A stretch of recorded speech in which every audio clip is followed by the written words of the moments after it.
Bienvenue à toutes et à tous pour cette nouvelle série concernant la thématique générale, la culture comme source de développement personnel.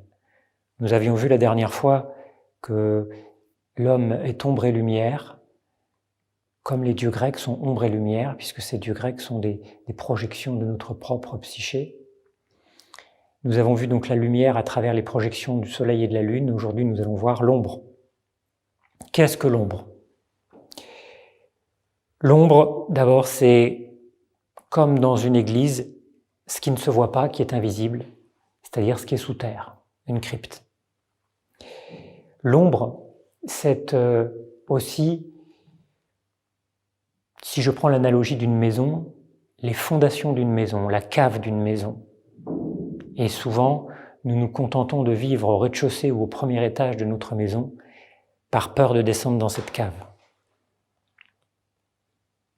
Enfin, si je prends une autre analogie, celle d'un iceberg, on prend conscience que la partie invisible de l'iceberg, la partie immergée, est bien plus énorme et importante que la partie émergée.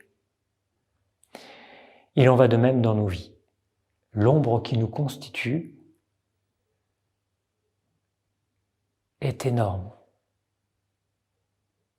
Il y a, d'une part, tout ce qui est invisible, c'est-à-dire, dit autrement, tout ce qui est inconscient, c'est-à-dire ce qu'on ne sait pas, qui est enfoui.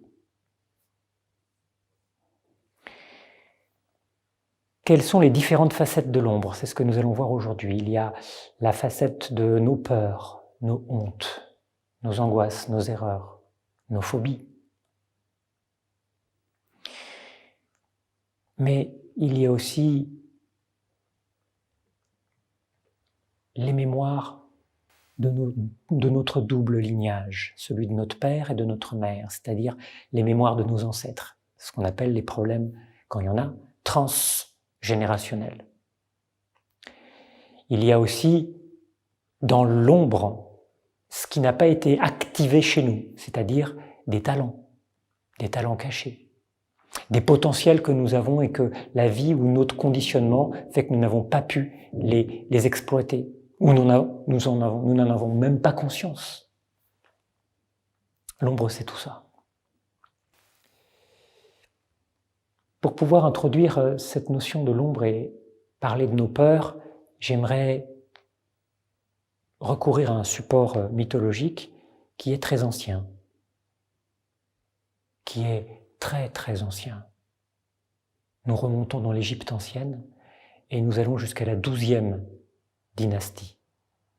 La 12e dynastie, c'est-à-dire vers les années moins 1800, moins 1700. Moins 1800, moins 1700. Et il se trouve que ces années, eh bien, on a retrouvé de ces années un conte, un mythe qu'on appelle l'île du naufragé ou l'île du serpent-cas. Et on a retrouvé par miracle ce mythe parce qu'il était inscrit sur des papyri qui servaient de réemploi pour matelasser un sarcophage. Et donc dans les bandelettes de ce sarcophage, on a retrouvé ces textes par bribes et par fragments. Et on a l'entièreté du mythe. De quoi nous parle ce conte ? Il s'agit d'un fonctionnaire égyptien, on va dire comme ça, qui était missionné par le pharaon pour aller dans une terre étrangère trouver des nouveaux matériaux, des nouvelles ressources. Et il se trouve que son bateau fait naufrage et il est le seul rescapé, il échoue sur une île. Et sur cette île, après plusieurs jours, eh bien, il est surpris par un animal qui vit sur l'île. Et cet animal, c'est un dragon énorme, de 30 coudées de long. Terrifié par cette vision, ce fonctionnaire égyptien est paralysé par la peur. Et ce dragon lui dit « Ne crains rien. Si tu t'approches de moi et que nous rentrons en dialogue, tu verras que derrière ta peur se cache une énorme richesse que je veux te partager. Es-tu prêt à affronter tes peurs ?» Et le fonctionnaire égyptien va accepter la confrontation et il va prendre conscience que, en fait, ce dragon ne lui veut aucun mal. Ce dragon va lui partager sa richesse. Ce dragon va lui annoncer que dans 4 jours, il y a un bateau qui va venir le chercher pour qu'il retourne chez lui. Et le message que ce dragon laisse au fonctionnaire égyptien, c'est « Espère, sois courageux et patient ». Ce mythe, ce conte est très fort parce que les clés de lecture sont les suivantes.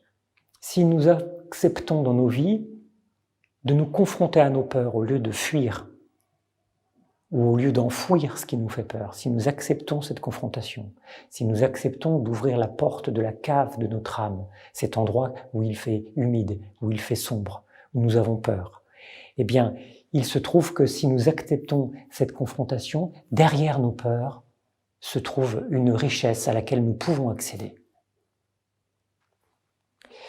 C'est pourquoi on peut dire que l'or est dans l'ombre. L'or est dans l'ombre. Je vais vous raconter une anecdote pour illustrer ce propos.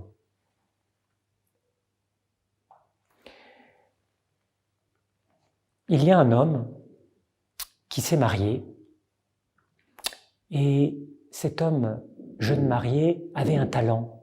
Il dessinait très habilement, il faisait de la peinture au couteau sur des vases. Et pendant son voyage de noces, il passait 2 heures par jour l'après-midi à faire ses peintures. Et puis sa jeune épouse, en excédée, a fini par lui dire « Tu choisis entre ton art ou moi, mais on ne peut pas cohabiter ». Et par amour pour elle, il a accepté de mettre ce talent sous le boisseau et donc d'enterrer, pour plaire à son épouse, d'enterrer ce talent. 4 ans plus tard, ils ont des enfants. Un de ces enfants a le talent de papa. Et il va montrer ses dessins à 8-9 ans. Et en montrant ses dessins à 8-9 ans, eh bien, la mère va le complimenter, mais le père va lui dire « Pas terrible ton dessin, il manque de couleurs, les perspectives sont mauvaises, le trait n'est pas ferme. » Et le fiston n'a pas eu l'assentiment du père. Et pour se construire, ça a été difficile. Pourquoi une telle réaction du père? Tout simplement parce que le jeune talent en herbe de son fils l'a renvoyé à son propre talent qu'il avait enfoui. Et ça génère bien sûr une frustration. Et devant cette frustration, eh bien, le père n'a pas su se positionner. Et il a tout projeté sur son fils. C'est pourquoi les talents qui sont les nôtres, il faut apprendre à les découvrir dans cette fameuse cave pour les sortir de l'indifférencié, sinon nous n'aurons pas de vie accomplie. Voilà une première facette de ce que peut être l'ombre, de ce que peut être l'ombre dans nos vies.